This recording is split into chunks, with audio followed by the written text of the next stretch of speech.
Hello, it's Renata with Renata's Garden, and it's time for another episode of Unearth Horticulture. Today's topic is all about indoor bulbs. And I'm sure maybe you've had a forest bulb in your home that you've either purchased at the grocery store or that you've been given by a friend or family member.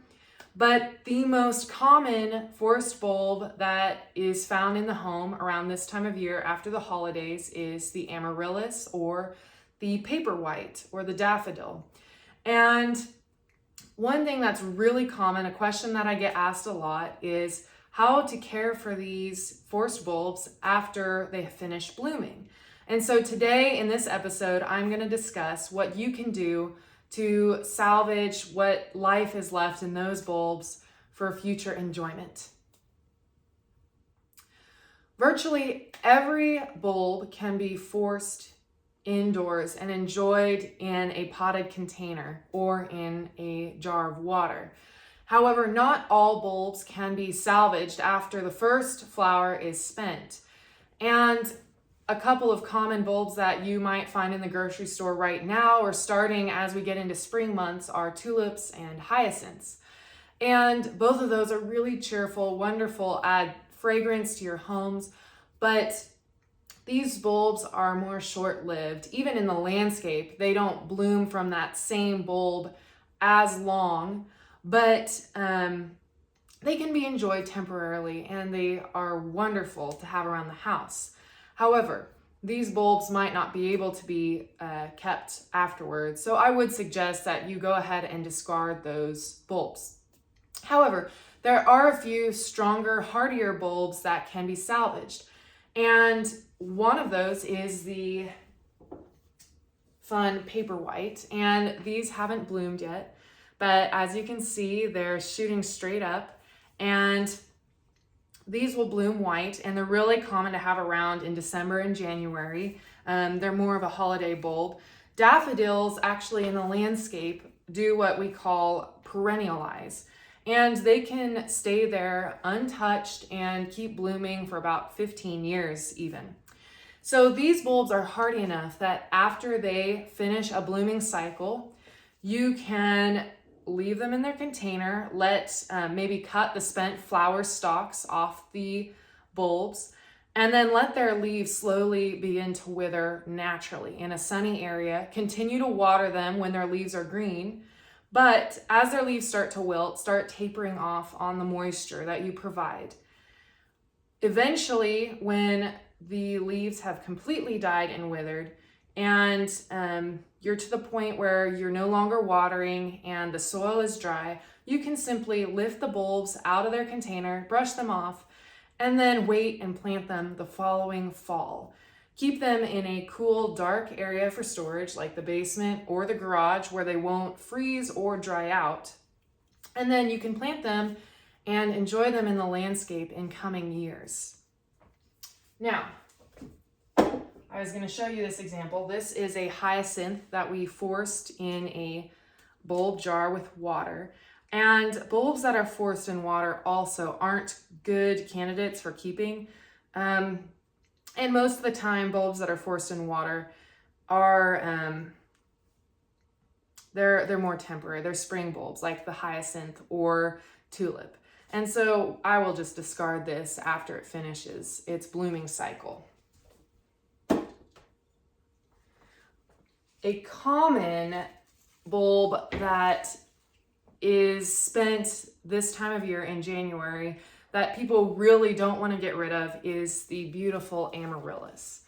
And you're right, you shouldn't get rid of this because this can bloom in future if you take care of it. And so I'm going to walk you through how to treat your Amaryllis after its blooms are spent so that you can enjoy it next Christmas. All right, as you can see, this Amaryllis had 2 flowers on it, which was quite spectacular. But it also has really healthy long leaves. And so you want to make sure that your Amaryllis, when it's finished flowering, that you leave those leaves intact because they're really important.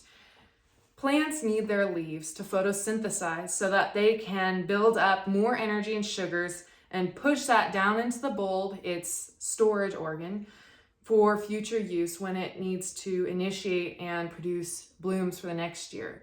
So as I'm walking you through these steps, it's extremely important to not damage the leaves, leave them intact, don't cut them off, and allow the plant to pull its nutrients back in naturally into its bulb without removing them too soon.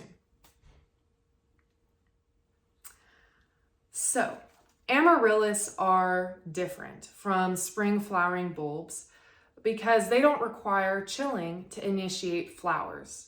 Things like tulips and hyacinths, they require a chilling period to start that flower bud developing inside the bulb.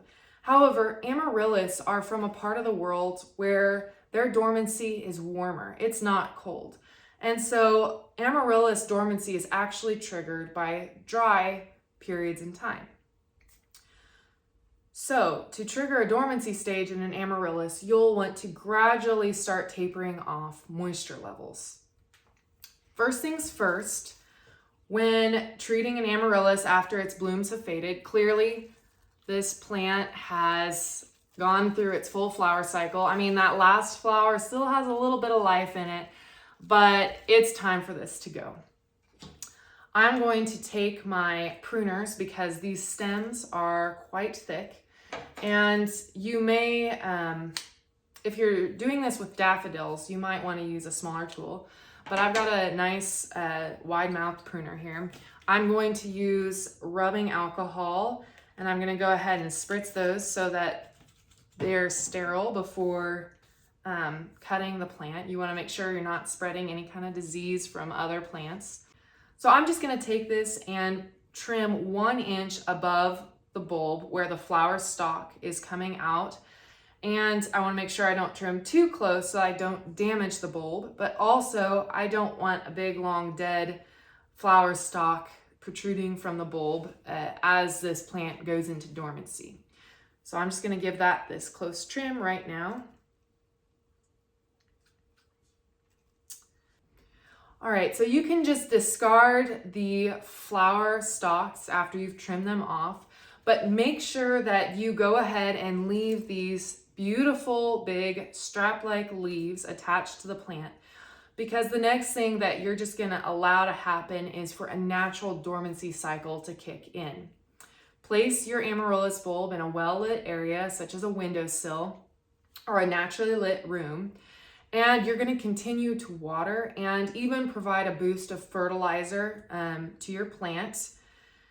And just support that leafy growth as it takes in light energy and moves that and stores those sugars into its bulb so that it will have nutrients accessible to develop a bud and initiate new growth in the next season. So it's really important when you are allowing an Amaryllis to naturally go dormant indoors that you do not trim the leaves away. Eventually, the leaves will start to turn yellowish and brown at the tips going down. And that's the point when you start wanting to taper off moisture. And eventually, you will get to the point where you're no longer watering and the leaves will be completely brown and withered. And at that point, you can lift the bulb out of its pot, brush it off, put it in a paper bag and store it in a cool area such as the basement or garage. Make sure that it's not a warm area or a humid area, so you don't want molds or soft rot developing in the bulb.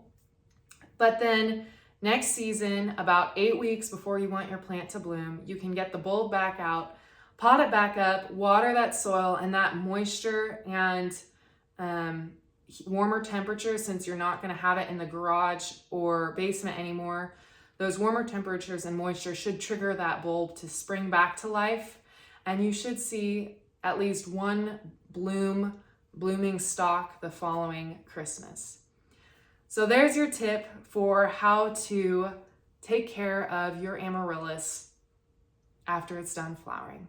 I hope you enjoyed this episode of Unearthed Horticulture. Stay tuned for next week's video, and of course, let me know if you have any questions at all. I'm always happy to answer.